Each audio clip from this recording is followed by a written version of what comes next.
the nuns, they were my teachers and Mother Superior, and so right from the beginning they used to take me to church there, and every Friday we would go there, and they told me about Jesus, but not really that Jesus could take my sins away, He could forgive my sins, but still, like they say, the seed was sown.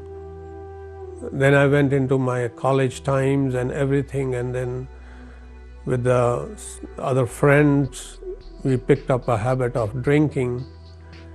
And I finished my education in my university and master's in English literature, but I became very heavily involved in alcohol. So when I came to Canada in 1972, I was already an alcoholic and drinking really, really heavy. I came to Canada in 1966. Single woman, no language, no money. I got very discouraged, very depressed. I don't know where to go. But I believed in God.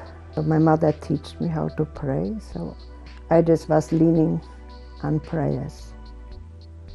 And I prayed and prayed. And many times I got so depressed, I went here on the canal and I wanted to end my life because I say life is hopeless. There are so many, 4 billion people in the whole world, but not one cares. I would start 5 in the morning. I would start my job 6:30. I already had 3 bottles of beer mixed with some little bit whiskey, and then I would go, and one of my friends who owned a restaurant very close to my work, he would pick me up, and then I would go straight to his restaurant, go down in the basement, he brings me another 3 bottles of beer.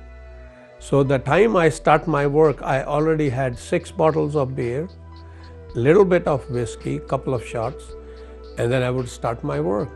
Just drink, drink, drink. I would hardly eat anything and just drink, drink.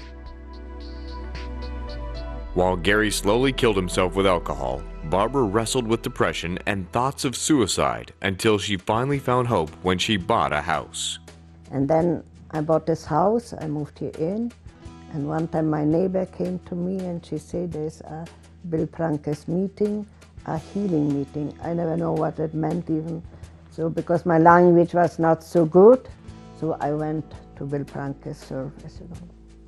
I was so impressed by the meeting. Even I couldn't understand everything, but when he asked the people to get up, I went up and I got slain, and that was the most beautiful thing in my whole life. When the next meeting was coming, I couldn't sleep. Every Wednesday, I couldn't sleep. I couldn't eat the whole day. I was so excited to go to the meetings. And after a few times when I went, then I understood you must invite the Lord into your heart. So I invited Him into my life, into my heart, and then I saw the changes.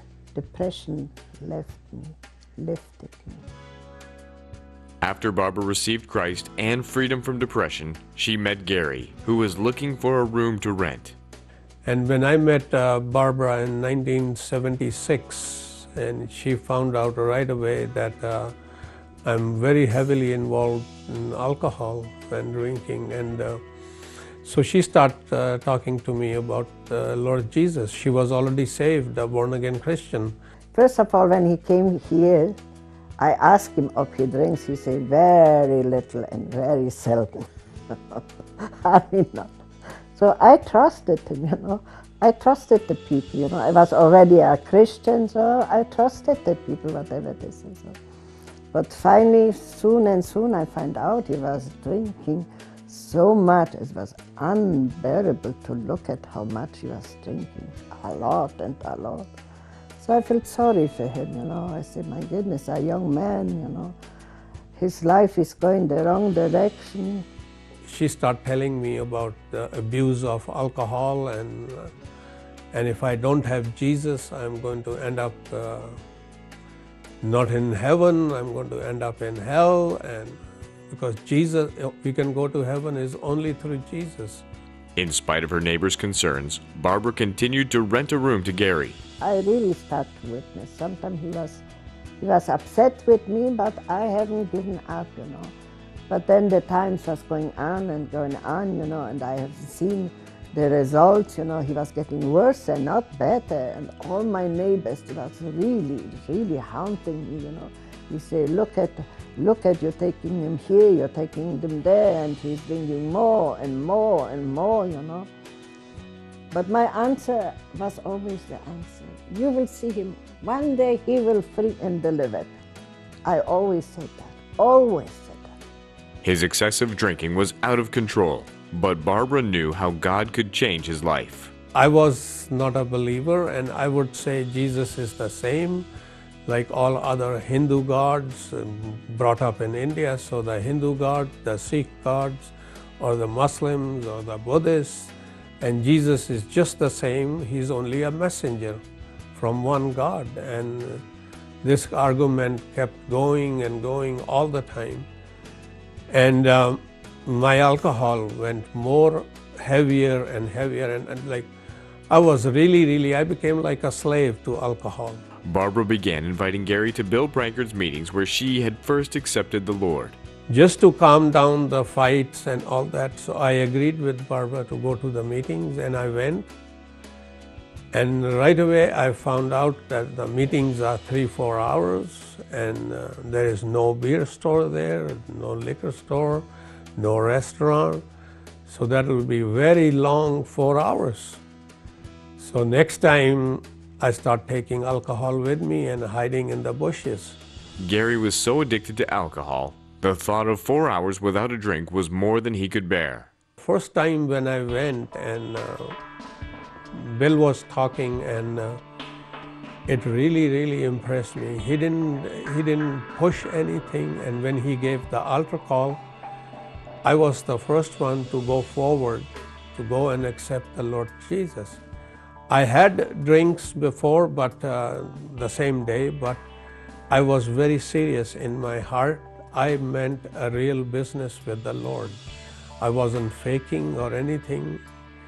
So I went, I accepted the Lord. Garry made a real commitment and asked Jesus into his heart. However, the addiction to alcohol was as strong as ever.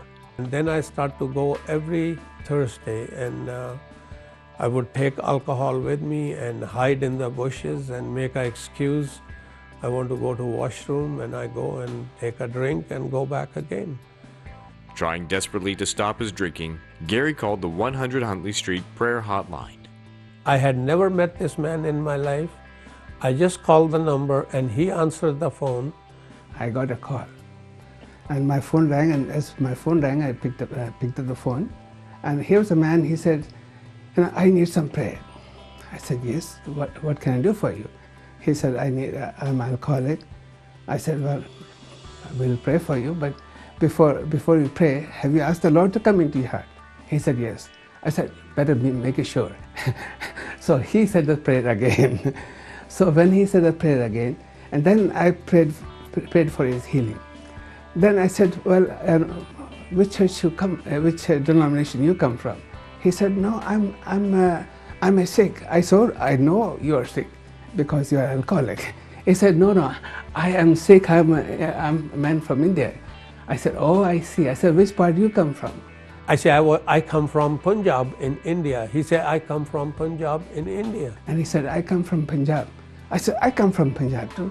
Then of course we came, then he gave me his telephone number, and of course we had prayed for his healing. It's not a coincidence. And now we are best of the friends for so many years. Finally, it was September 14th, 1984. I came home from work. It was a Thursday, and Barbara was ready to go to Bill Prankard meeting, and I said, I'm sorry, I don't feel like going. And so Barbara said, you will just sit home and drink and drink. And I said, I will not drink. You go ahead to the meetings, but I'm not going, I don't feel like, but I don't feel like drinking at all. There's something different today. But she said the same excuse you made so many times before. You promise you will not drink and you're drinking and drinking. But I say today is something different. So she said, okay, I will go and pray for you. I said, sure, you go ahead and you pray for me, but I will not drink. As Barbara ran to catch the bus, she tripped and fell face first in a puddle of mud. Bruised, dirty, and embarrassed, Barbara was determined to go to the meeting and pray for Garry, and went in spite of her accident. And so she attended the meeting, and then she came home after 3-4 hours. And right away when I saw her, I said, what happened to you? And she said, never mind that. How is your drinking? I say, I have a good news for you. I never had a drop of alcohol in the past 4 hours. And I say, I don't feel like drinking at all. And there was so much whiskey and beer lying at home. I told Barbara, I say, before would be a fight, like a war, if she would touch my bottles. But this time I said to her myself, she can throw it in the sink. I'm not going to touch this alcohol at all. And she said, you really mean it? I say, yes, I'm serious, I mean it. And I haven't drank and I have no desire. Like Lord has answered your prayer and He have delivered me from alcohol. So that was the last time when I had any alcohol in my life. Both Garry and Barbara had found freedom in Christ, but the consequences of years of alcohol abuse caught up with Garry, even though he had been completely delivered from his addiction. I start to get my color change on my face and everything, the jaundice, the rejection of alcohol. So jaundice started to set in. And at my work, people, they saw too the difference, and they say, you don't look good, you look very sick. So my supervisor came in, he said, you better go home and check with your doctor. So I went straight to my doctor, and he made an appointment with the liver specialist, because he said it has to be my liver and everything. And he knew I was drinking so heavy and abusing my body with the alcohol. And me and Barbara, we went together to the liver specialist, and after the checkup and everything, and he said I will have to be admitted into the civic because my liver is all gone. I got admitted into the civic. I had bleeding ulcers, I had jaundice, and the liver was all damaged completely. And the day I got admitted into the civic, one of the doctors came to Barbara and said, he's not coming out alive, arrange for his funeral. Barbara and Garry began to pray and believe God for a miracle. Barbara was coming visiting me every evening after work, and we would read the Bible and pray together. I had a book on my bedside, it's called God Heals the Sick. So I was reading that. After 2 or 3 days, my jaundice started to go, and the natural color started to come on my face. After about 8 or 9 days, they said tomorrow morning you're going to be taken to the x-rays for the liver, and from there we will see what is to be done. And I said, okay. They took me for liver x-rays, and the machine broke down. So they sent me back to my room, and they say, we will have to get this fixed. The part, they had to bring it over from Boston. So tomorrow morning, we'll do it again. So next morning we went, the machine broke down again. They sent me back to my room. The third day, the resurrection day, they took my x-rays, everything. I came back to my room. About hour and a half later, there were 5 doctors. They walked into my room. They had the old x-rays, they had the new x-rays. They say, Mr. Virk, we had second opinion, third, fourth, fifth opinion. All the doctors are here. Your liver, according to the latest x-rays, It's like a person who never had a drink in his life. There is no spot on your liver. You have a brand new liver. We have no reason to keep you in the hospital. Your discharge papers are signed. Anytime you want to go home, you're free. After boarding at Barbara's house for many years and going through Garry's alcoholism, dramatic salvation, and miraculous healing, it was time for the next step in their relationship. So then came the time to propose for marriage. In '84, in fall, he proposed to me to get married. So I was very excited, to get married, But we went through together, so I really was excited. Feeling the burning in their hearts to share the love of God with their families, Garry and Barbara traveled first to Europe to Barbara's family, then on another trip to India to tell Garry's relatives the good news. We went to Europe, like my wife comes from there, and we went there to witness, and then we say we go to India. Life was going so smooth, so we went to India, we went to Poland, we went to start to witness because it was so much excitement. He wanted to bring the gospel to everybody, There's not one person can miss the beautiful things what God can do in their lives. My family and everybody, my parents, my grandmother, and while I was drinking, my cousins here in Ottawa, they were writing letters to my parents and they were getting the news. And they were preparing them that Garry is going to be dead anytime. So we're preparing you that you don't get a shock. And they knew already when I was so heavily drinking in India. And so now they're getting the news I'm being set free from alcohol completely. So in '91, we went to India just for 6 weeks visit, and my father saw me free and all my relatives and friends, and the Lord started to use us right away. And the 6 weeks we were there, about 42 people, they came to know the Lord as their personal Savior. After returning to Canada, Garry and Barbara felt they needed to go back to India and spend more time ministering to the people there. We prayed about it and we say, yes, it's Lord's will. We go back to India. So in August, we closed our house for a year and we bought an open ticket and went to India. We landed in New Delhi. My cousin was there and we stayed with her and her husband and all. And I would go every afternoon to go and witness. I could speak 2 or 3 languages and witnessing to people, and every day 20, 30 people accepting the Lord. And the Lord was using so beautifully. And many of the relatives, they accepted the Lord, but the street people, every day, so many people accepting the Lord. Garry and Barbara were amazed at the response of the people of India.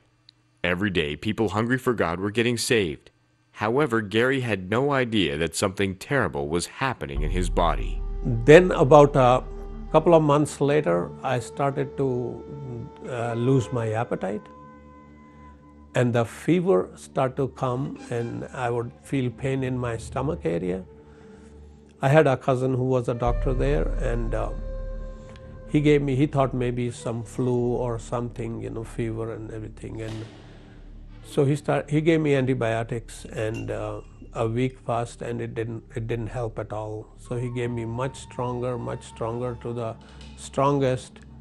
Then he became very suspicious, there's something wrong. And the pains were getting worse and worse and worse every day, and the fever then start to get real heavy, and like it wouldn't go now. Before, the fever would come for a few hours and then it's gone, and next day again. But now the fever was there and I was weak. I stopped eating. So they took me to a hospital, and then they did all the investigation and everything. And they didn't tell me, but they found I had cancer. I was admitted into the hospital, and but before that, on 2 occasions, when I was getting so heavy, the pains and everything, and we had already called back home here in Ottawa in our church, and one of the church secretary, close friend of ours too, and she was always in touch with us, writing letters, correspondence. and all, and then they came to find out too that, so the church started to pray, and this friend who was in the Huntley Street counselor, he came to visit us in India, and because he's from India and the same area. We got a call from Barbara, I think it was Barbara, and she told us that he was going down, he was in the hospital. He had some of his friends or relatives who were in one of the finest hospitals in Chandigarh. And they were looking after him, and somebody said that you have leukemia, somebody said you have got this and that, and he was getting really in a very bad situation. As Gary's condition grew worse, believers in India and Canada began to pray. There were students, Christian students from Kenya who were studying in India on scholarships. And they start to come and visit us in the hospital every day, five, six students, spirit-filled, and their arms lifted up, praising the Lord and praying for me and for Barbara and singing hymns. So many times the doctors came into my room, and the chief doctor who was in charge of my case, many times he came to Barbara and he would call her madam, and he would say, "Madam, it's not our medicine, it's your prayers which is still keeping him alive." Even with all the prayers, Barbara began to feel despair and hopelessness as Gary's body wasted away right before their eyes. And it was not easy in India, because all the time they was after me and they were saying to prepare that he will not make it, he will die. So it was very difficult in India to stay there, and listen to all the doctors, what they have to say, that he will not make it, and probably you will go alone home, not with him anymore, and too many people were saying that, so it puts you down. Realizing they could do nothing more, the doctors in India sent Gary back to Canada. The time came when the doctors there, they said, "We cannot do nothing. Whatever we could, we have done it. You better take him back to Canada." As soon as they landed, Gary was taken directly from the airport to the hospital, where doctors had been briefed on Gary's condition. With little hope, they decided to operate to stop the hemorrhaging, prolonging Gary's life even if just for a short time. So they did the operation. I was operated, everything went successful, but still the cancer was there. And meanwhile, people were praying all over in India, all the churches and all the pastors, their congregation. Then of course here Bethel, all our friends, everybody, and the Bill Prankard meetings, everybody, Huntley, they were all praying. But I was going down and down in my weight, and cancer was there, and my cancer went into stage B4. Later the doctors told me that's the last stage. There is no more, no B5, nothing. But the Lord was there, we was praying and we were asking the Lord for help. So the Lord helped us and we came back to Canada, and the same story was here again in the hospital. Everybody after me, every day, like Gary lost his voice, and he lost his memory even, he lost everything, Gary's weight dropped to about 85 pounds. Gary had reached the point of no return. No medicine on this earth could help him now. And so on May 14th, 1992, they sent me home to die. And they said, one of the nurse and the doctor, I think too, and they say, just go home and enjoy and whatever, and they didn't tell me, but they told Barbara and all that the story is over. But when I came home, the Lord intervened. I hadn't eaten for 5 months. The appetite came back so like crazy, I was hungry all the time. I want to eat this, I want to eat that, I want to eat that. After getting home, Gary's appetite grew. Barbara could barely keep up with cooking as Garry began to make up for the 5 months of not eating at all. An astonishing 6 months later, Garry saw his doctor completely healthy. He took a piece of paper out and he says to me, "Do you know what this paper is?" I say, "No." He said, "I'm not trying to scare you or anything. This is your death certificate sent by the hospital, completely filled in, signed with the instructions to put in the date." And he said, 6 months gone, your CT scans, ultrasounds, they don't show any signs of any cancer. You are completely healed. And I start to gain weight and everything, and the Lord healed me. And that was in 92 and it's 2006. Healed by God, Garry and Barbara's story continues to bring hope to people all over the world. This well-documented miracle has opened many doors for Garry and Barbara as they share the love of God and the knowledge that Jesus still heals today. Just to see, what God has done in their lives, their faith to keep going at it, keep believing God over and over, it strengthened my faith. And I look back all the years, he was there all the time. He always comforted me in every area. When I went to him and I talked to him, "How long, Lord? How long will it go on? I cannot do it. I have not the strength. I have not the energy, I cannot do it. I'm just a woman, But he said, "I will give you the strength." It's Lord's testimony, it's not mine. It is Lord's, and all the glory is His. But how He uses us for His glory, and that because He cares that nobody should get lost. And different avenues He makes it to bring people to His saving knowledge and grace.